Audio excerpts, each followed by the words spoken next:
The world is set in very lavish and lush 19th century theatre. It's well over 25 years since we developed the original. The constant between the two of them, of course, are Maria Brionson's extraordinary, iconic costumes. The wonderful thing about Maria's design, in addition to establishing the opulence, the thing that she loved was the establishing of the characters, because it makes the part come alive for the performers. Basically, anything that has to do with the way it looks or fits the actor, I'm in charge of that until I turn it over to wardrobe. I hire someone to make the costume, choose all the fabrics, do all the fittings. The first thing I do in fittings, every time I get a new person, we do the shoes. Because if they can't get through a fitting in them, they can't wear them in the show.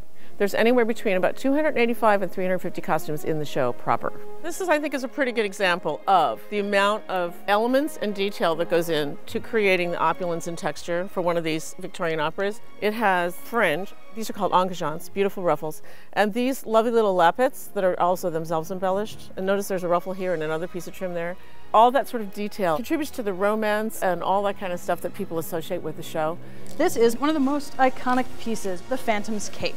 He wears 3 different capes over the course of the show. This is his beaded cape, his fancy cape. The back has been hand beaded. This is Christine's Act 2 dress for the manager's scene.